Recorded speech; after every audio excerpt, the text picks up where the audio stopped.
short story that I wrote for Dr. Weir's creative writing class. This one is called Inability. It's actually based on a fan fiction that I wrote, but I just took the situation and completely changed it around. So, here goes. She sat unmoving on the sofa in her apartment, staring doll-like at the nothing in front of her. The only sign that she had been crying was the mascara smeared under her eyes, but even that couldn't diminish the beauty of her now lusterless black eyes.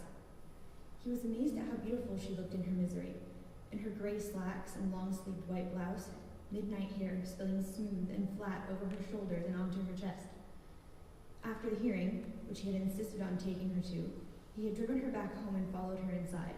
There was absolutely no reason for her to be alone, and since she only made a few token protestations that she wanted to be by herself, that she would be fine, he had been keeping her company ever since the incident. The incident. Is that what he should call it? He leaned back into a plush softness. He hadn't wanted to sit too near her as if pressuring her to talk. Keeping her company was one thing, but prodding and setting off her emotional time bomb was another. A slow and measured sigh left his lips in lieu of the words he wanted to say. It's not your fault. He couldn't say that. It was her fault. It'll be okay. When would a child's dying ever be okay? Especially when you were supposed to be saving them. Even if she won the suit, she'd have a death hanging over her head.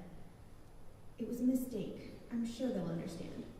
Again, a mistake that resulted in a kid's death. No way the parents were going to be understanding.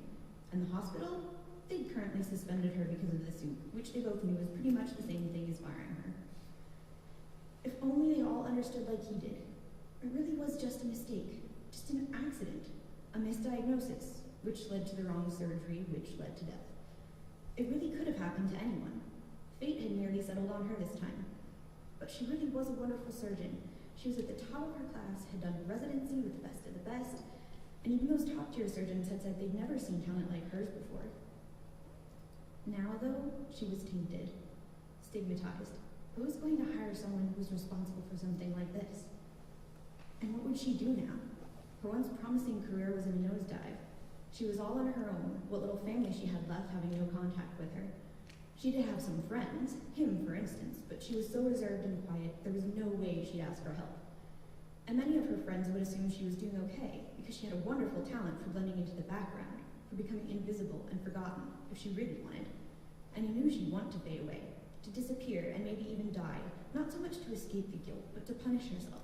She honestly believed she didn't deserve to have friends, or be looked up to and admired in the first place.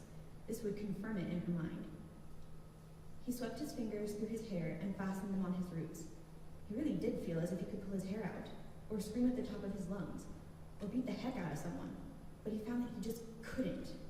His anger, frustration, pain, sadness, rage, all stayed locked inside him, because he knew he couldn't help her.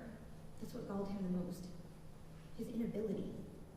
He couldn't rewind time and make it so that she realized her mistake before operating. He couldn't force her friends to notice her, to see the pain and hopelessness and guilt that weighed her down.